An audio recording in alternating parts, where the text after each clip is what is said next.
Inspirational, uplifting, altogether good. The Good News Franklin County Schools.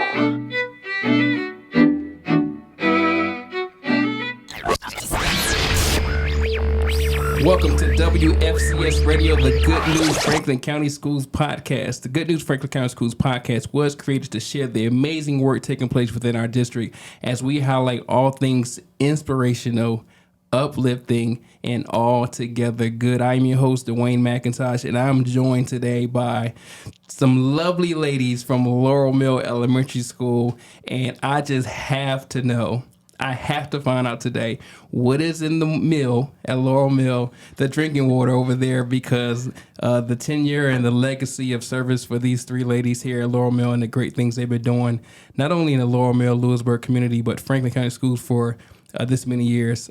I got to find out. I need to know the secret to that today. So ladies, each of you, welcome to the show today. We are honored to have you.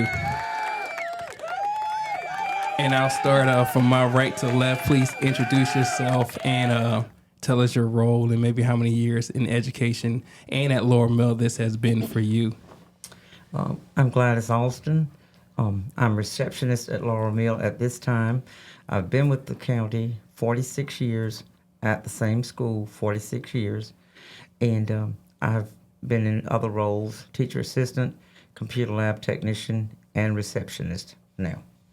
Awesome, Miss Gladys. Miss Gladys, thank you so much for all that for 46 years. I'm gonna let this marinate because we don't always say that 46 years in one role at one school as well. So thank you. Next, Ms. Faulkner. I'm Jeannie Faulkner, and I'm currently the principal at Laurel Mill Elementary School. And I began my teaching career at Laurel Mill Elementary School as a PE teacher. And then I moved to assistant principal, and then, of course, principal. And how many years at Laurel Mill for you? So I'm beginning year 29. Wow. So your whole entire... My whole entire career, correct, at Laurel Mill Elementary.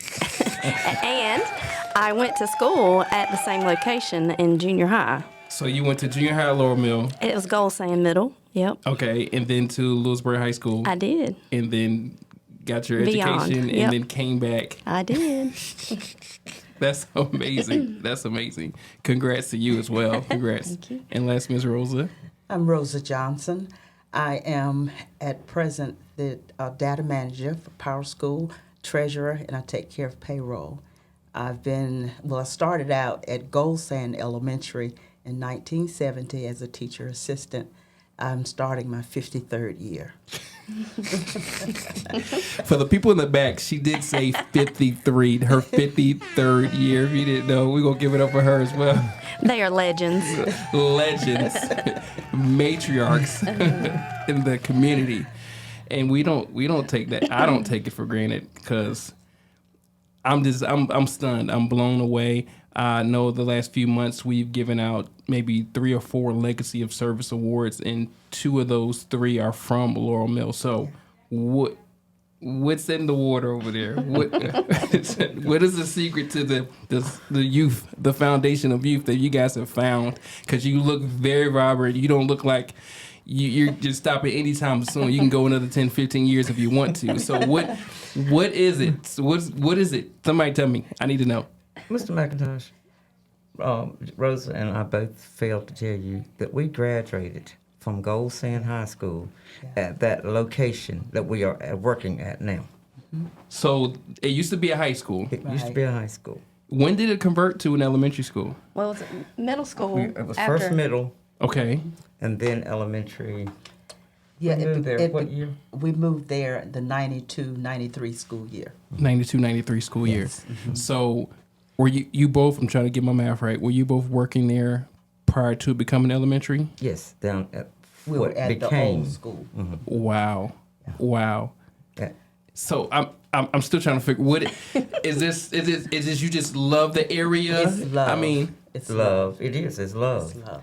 And they're both born and raised in that community. oh my gosh. I'm a mile 8/10 from home. Wow. That's just home. That's just it's home. home. It's home. It's home. You love it. It's home. And that's, I mean, to go that amount of time in the same place, it has to be home. You love it. It has to be. And just like she said, love. We love our community. So you're not even working. You're just It's family. what we love. Yeah. You're not even going to work. You're like, hey, I'm leaving home, going to my other home every day. Yeah. Pretty much. That's what's happening. Yeah. So okay, so you said it was there in high school first. Have you seen as far as changes? It's migrated, it's changed from the high school to elementary. You guys have still been there. As far as the educational experience, what some things have you seen change? I know now we're in this technological age, this 21st century learning. What are some of the things that have changed and remained the same that you can recall? From furniture to, just like you said, to technology, which we didn't have when we started.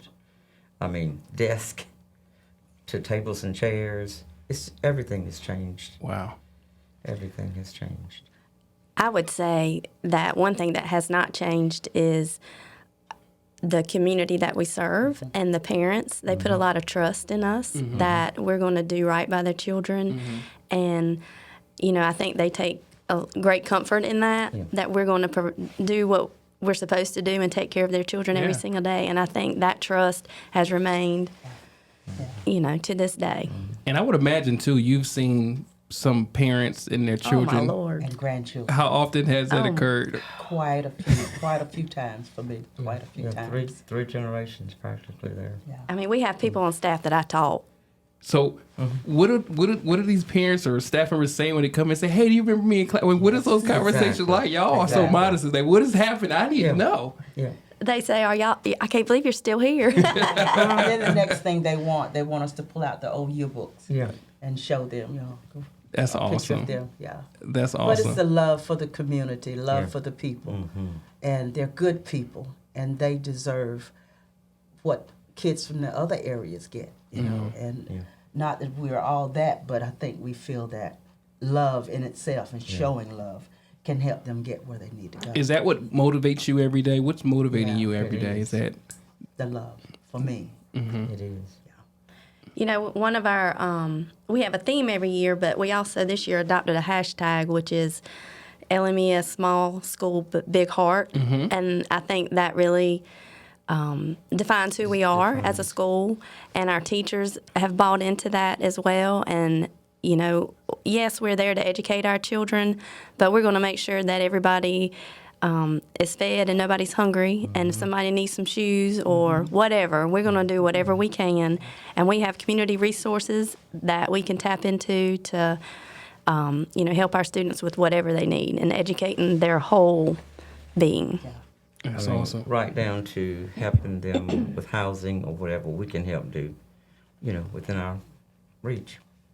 So, we're talking about how things have changed. How has your role changed within the school? Like, what were some of your the job duties that you've done years past to now? Because I think somebody said they did some tech or. So what was that like? Yeah, I did. Loved it because I interacted with children.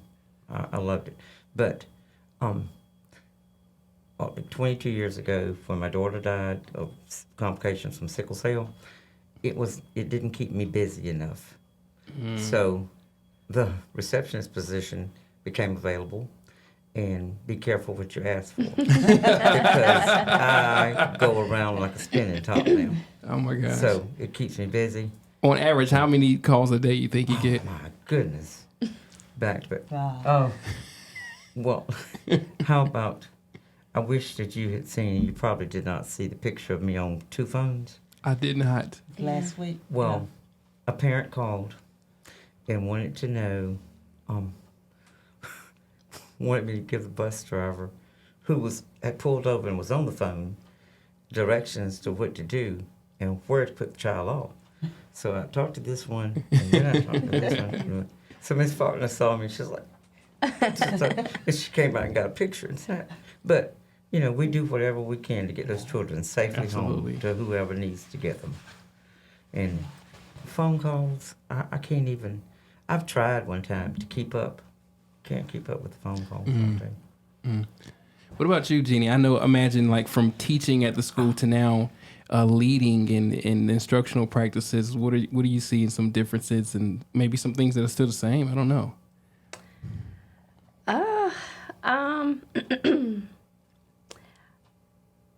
That's, I don't know. Kids are still the same. Kids are kids. You know, that I had to make that transition. I taught PE for 10 years, and I loved it. And sometimes I think, why in the world, what are you doing? You could be in the gym playing right now.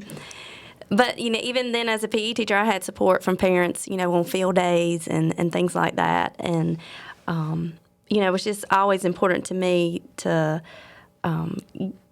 make kids happy and, you know, coming to my class and being happy. And I just carry that through the different roles that I've been in. And one reason that I have stayed and am content at Laurel Mill is because this is no offense to anybody who moves out of a school, you know, into a higher level. But I think the further you get away from a school and from that day-to-day communication with kids, I mean, you lose a little bit because you're not there and having that daily interaction that, you know, we all love. Yeah.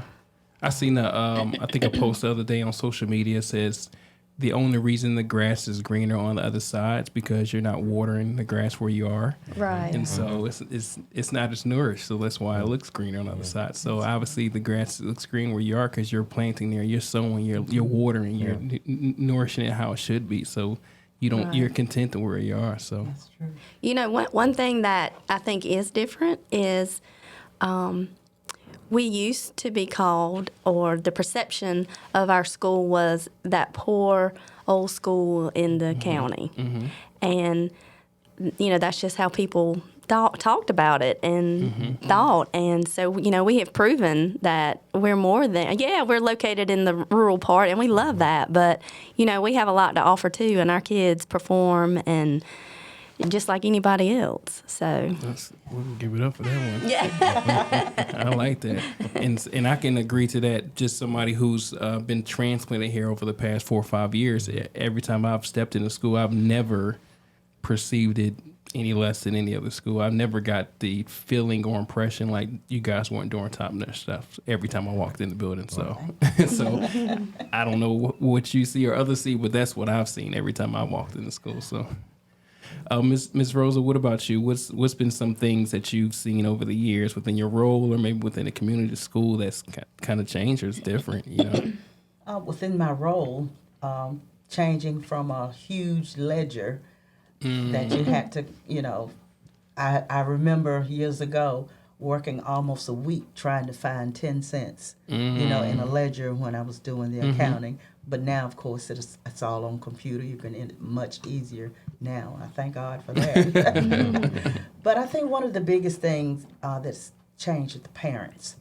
You know, I think the parents, of course, is a younger generation, and I think some of them don't feel like that they can come in and help. So we try to make our parents feel welcome and inviting and try to give them something that they feel that they are part of, you know. That's the biggest thing. That's awesome. That's awesome. So we kind of touched on this a little bit, but can you tell me like, no, we did talk about that. We did talk about what makes Laurel Mill special. You guys kind of talked about it in other questions. It just came out naturally, but you said the love, the heart, the hometown feeling. Yeah. And I recently visited the mill, actually in Laurel Mill, and the revitalization that they've been doing over there. It looks amazing. It looks amazing. And I mean, I think that's just a small representation of the things you guys been doing at the school for years and years. So let me ask you this question. Were you going to... I was just going to say that even though there are pros and cons to a small school, but one of the biggest pros is the fact that we do get to know our people. Because we are small in number, you get to know everyone better, I think, and have stronger relationships with people. So on that note, that was my next question. What do students need to be successful? I mean, we hear relationships and things, but I imagine it's a combination of things from your experience. What do students actually need to People be that successful? care about them. Yeah. An advocate. People that care about them. Yeah. And for them to know that they do matter. They matter and they are loved. And so how do they know that? How is that a conversation? Is it? It is a conversation. I It believe is. first thing is a warm greeting, and just like yesterday morning, like I do a lot of mornings. You need a little lotion, come on, and I'll lotion them down from the arms all the way, and give them just a kind of a pep talk. Get the day started off right. Yeah, just for them to know that they're loved. I hear it several times a day when teachers are redirecting students. I love you, but what I need you to do is think about da-da-da-da-da-da. You know, Right. but they start the conversation that way. Right. Like, I love you, but you need to correct this. That's good. That's good. And probably one of the amazing things is every teacher and assistant or all the staff, or if they're coming to us from wherever, New York, Ohio, they fit right in. They make the children feel the love that we do. I don't think we've had anybody that didn't, you know, and all the children, all the teachers, all the staff, it's the same way at Laurel Mill. That's awesome. That's good. Before we transition to Would You Rather, we talk about 30 years, 40 years, 50 years. Looking back, did you know, was that a goal? Like, I'm going to be in education in this place for 30, 40, 50 years? Like, was that an original goal? It just happened? Was education a goal out of high school, or did those things kind of progress? Not for me, because I wanted to be a cosmetologist. Okay. I don't know how I ended. Well, I do know how I ended up there, and I've tried to leave a couple times, but you know, God said no. That's where my calling is, right there. So I accepted it. I'm still there. Very home for that. Obedience. Yeah, it's better than sacrifice. Well, my first love was nursing, and I held a nurse assistant certificate. Worked at Nash General Hospital before I came to work with the school system, and loved it. But when I came to work with the school system, that was a greater love. Children and sick people. Children outweighed it. So I've been there since. That's good. That's good. Done a little nursing on the side, but Well, you probably still do some nursing at the front desk, I would She imagine. does. She's a first responder. first responder. Band-Aids and all that good stuff, yeah. Yeah. So I always knew I was going to be a teacher because it runs in my family. Did I think I would still be out at Laurel Mill at Gold Sand? No, but it's not surprising because, you know, it's been fun. It's fun. That's good. Yeah. That's good. I love this. I love this so much. All right, so we're going to transition for just a second, and then we'll wrap up here. I have a little activity called Would You Rather. Would you rather? All right, so the way this works is I'm going to ask you two questions. Which choice you would rather do? You can tell me one or the other, and please give us an explanation. All right, so here we go. Question number one. Would you rather fly or read minds? It's not a trick question. There's no C. I'd rather fly because I don't like traffic. Amen to that. I'd rather fly because I really don't want to know what other people are thinking. Amen to that as well. I think I'm a little different. I think I'd rather read minds. And I think that's because it would help me to know how to create a different path. All right. Yeah. I love it. I love it. All right. Question two. The beach or the mountains? Beach, Without a question. without doubt. Without a I doubt. took my children to Grandfather Mountain and did all that one time. I said, check. Bucket list, that's it, check. Beach. Wow. Yeah. Wow. I love it. I think the beach because I just love the water. It's just so relaxing. That's Yeah. good. Beach for me too. Beach. Yeah. Beach trip. All right. There Yeah. it is. All right. All right. Last one. Thanksgiving with no mac and cheese or no potato salad? No mac and No cheese. mac and cheese. What? Yeah, I would rather have This potato show is over. No mac and cheese. salad. No mac and cheese. What? Got to have the potato Potato salad. salad. What? See, we're traditional folks. Yeah. That's the secret to success. I just figured it out. Yeah, I just figured it. Took me the whole episode, but I know it now. They agreed on the potato salad. Yeah. All right. Check. I'm writing it down. Go buy potato salad tonight. All right. So, as we wrap up, last question for you guys. If you look back of your careers, and it's not over. I don't want you to think I'm saying this is the end or anything, but would you change anything about your career process, or would you change anything about the way things have manifested for you? If you could change one thing, what would it be? I can't think of anything that I would have changed.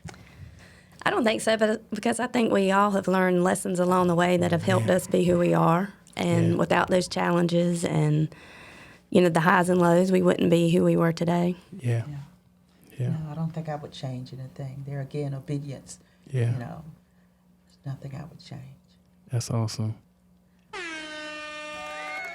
Ladies, thank you again for participating and agreeing to do this episode today. I don't mince words to say it lightly that you're appreciated, and I know there's a wealth of knowledge and that you have many mentees and people that you pour into that I know outside of just Laurel Mill and this community, and that you are appreciated for everything you do. So thank you for your service to Laurel Mill and to Franklin County Schools. It's much appreciated. So as we wrap, yes, you're welcome. So if you're listening on your favorite podcasting app, please like, subscribe, share with a friend.